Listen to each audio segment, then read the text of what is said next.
नमस्ते बच्चों। आज हम पढ़ेंगे समास। समास जो है, समास के पहले हम देखते हैं कितने प्रकार होते हैं, उसके भेद क्या हैं। तो जैसे अव्ययी भाव समास पहला है, दूसरा है तत्पुरुष समास, फिर है कर्मधारय समास, इसके बाद द्विगु समास, द्वंद्व समास और बहुब्रीहि समास। तो टोटल 6 प्रकार के समास होते हैं और इसमें जो है ना सबसे महत्वपूर्ण है तत्पुरुष समास। तत्पुरुष समास जो है बच्चों, ये जो है ये भी 6 प्रकार के होते हैं। तो इसमें विभक्तियां लगती हैं। सबसे पहले जैसे कर्म तत्पुरुष समास, करण तत्पुरुष समास, संप्रदान तत्पुरुष समास, अपादान तत्पुरुष समास, संबंध तत्पुरुष समास और अधिकरण तत्पुरुष समास। तो बच्चों, इन जो समास की जो ये विभक्तियां हैं, हमने जो कारक शब्द पढ़े थे, जैसे कर्म तत्पुरुष है तो इसमें को लगेगा, करण है तो हमने पढ़ा था ना, कर्ता ने कर्म को करण से, तो ये विभक्तियां उस पे लगेंगी। तो इसका डिटेल हम बाद में देखेंगे। अब हम देखते हैं समास होता क्या है। बच्चों, समास की परिभाषा क्या है, मतलब उसकी डेफिनेशन। तो समास की परिभाषा है जब दो अथवा दो से अधिक शब्दों से मिलकर बने हुए नए और सार्थक शब्द, मतलब जिसका मीनिंग हो, अर्थपूर्ण मतलब मीनिंगफुल, तो उसे हम समास कहते हैं। अर्थात इसका जब कोई दो शब्द मिलकर एक नया शब्द का निर्माण करते हैं जिसका कोई अर्थ हो, ऐसे नए शब्दों को ही समास कहा जाता है। जब मतलब दो वर्ड आपस में मिलते हैं और उसका कोई मीनिंग होता है, तो ऐसे शब्द को ही हम समास कहते हैं।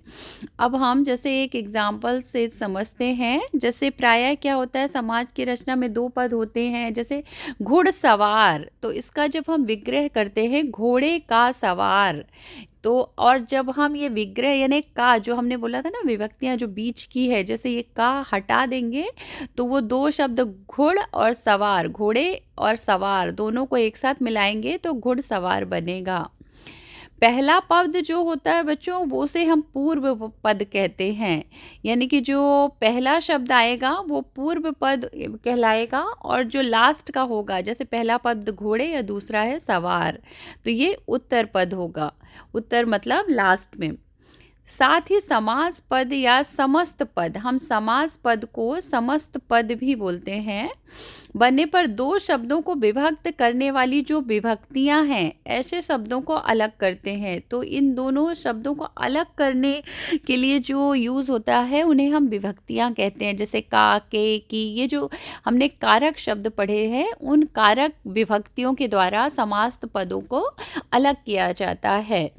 तो और जब हम इन्हें समस्त पद बनाएंगे तो ये विभक्तियां विलुप्त हो जाती हैं, मतलब कि इन्हें हटा दिया जाता है, गायब हो जाती है। जैसे घुड़सवार, हमने ये दो शब्दों को एक साथ मिला दिया। जैसे घोड़ा पहला पूर्व पद और सवार जो है उत्तर पद है, तो घोड़े और सवार को एक साथ मिला दिया तो ये का जो है इसको हमने हटा दिया तो घुड़सवार बन गया।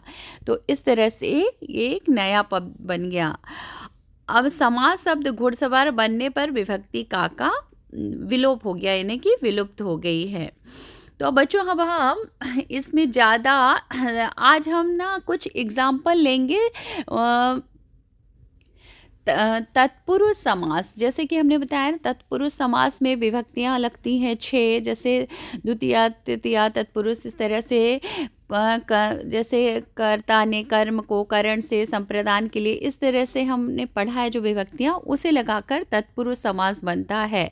तो ये समस्त पद है, यानी ये समास पद है और फिर यहाँ पे विग्रह किया गया है। तो चलिए कुछ उदाहरण के द्वारा हम समझते हैं।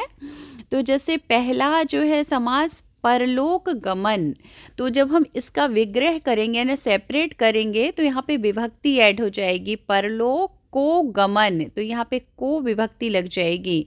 परलोक को गमन यानी दूसरे लोक को जाना। जन्मजात मतलब जन्म से उत्पन्न, यहाँ पे जन्म से उत्पन्न, ये जन्मजात। मुँह मांगा, समास का विग्रह होगा मुँह से मांगा। तो यहाँ पे समास और उसका विग्रह के कुछ एग्जाम्पल है। अब जैसे फोर्थ वाला देखते हैं, गुणहीन, तो गुणों से हीन, हीन मतलब जिसके पास कमी हो, गुण नहीं हो, गुण विहीन या गुणहीन दोनों बोल सकते हैं। हथकड़ी मतलब हाथ के लिए कड़ी, जो हम लोग हाथ में रिस्ट में कड़ी पहनते हैं उसे हथकड़ी बोलते हैं। सत्याग्रह मतलब सत्य के लिए आग्रह। युद्ध भूमि युद्ध के लिए भूमि। धनहीन मतलब धन से हीन, जिसके पास धन ना हो, धन की कमी। फिर है भयभीत मतलब भय से भीत। भय से भीत मतलब भय से डरा हुआ। जन्मांध जन्म से अंधा, यानी कि बाय बर्थ जो ब्लाइंड होता है, जन्म से अंधा। प्रेम सागर मतलब प्रेम का सागर। दिनचर्या दिन की चर्या। भारत रत्न भारत का रत्न। फिर है नीति निपुण। समास क्या है? नीति निपुण, तो नीति में निपुण। निपुण होना यानी कि बहुत ही उसके पास उसमें क्वालिटी होना, परफेक्ट होना, उस चीज़ के लिए निपुण होना, गुणवान होना, नीति में, नीति कुशल। आत्मविश्वास मतलब आत्मा पर विश्वास। घुड़सवार घोड़े पर सवार। राह खर्च राह के लिए खर्च। आप बीती आप पर बीती। जेब कतरा जेब को कतरने वाला। फिर है 20 नेक्स्ट, ग्राम गत यानी ग्राम को गत, गत यानी जाना, गांव को जाने वाला, ग्राम गत। तो ये जो है ना एग्जाम्पल्स हैं कुछ बहु तत्पुरुष समास के। इसे एक बार हम फिर से रीड कर लेते हैं अच्छे से। इसको ध्यान से आप इसका समास और उसका विग्रह करिएगा। तत्पुरुष समास और उसका विग्रह। पहला है परलोक गमन, परलोक को गमन। जन्मजात जन्म से उत्पन्न। मुँह मांगा मुँह से मांगा। गुणहीन गुणों से हीन। हथकड़ी हाथ के लिए कड़ी। सत्याग्रह सत्य के लिए आग्रह। युद्ध भूमि युद्ध के लिए भूमि। धनहीन धन से हीन। भयभीत भय से भीत। जन्मांध जन्म से अंधा। प्रेम सागर प्रेम का सागर। दिनचर्या दिन की चर्या। भारत रत्न भारत का रत्न। नीति निपुण नीति में निपुण। आत्मविश्वास आत्मा पर विश्वास। घुड़सवार घोड़े पर सवार। और यहाँ पे आप लिख सकते हैं घोड़े का सवार ऑल्सो करेक्ट है, घोड़े पर सवार बोथ आर करेक्ट। राह खर्च राह के लिए खर्च। आप बीती आप पर बीती।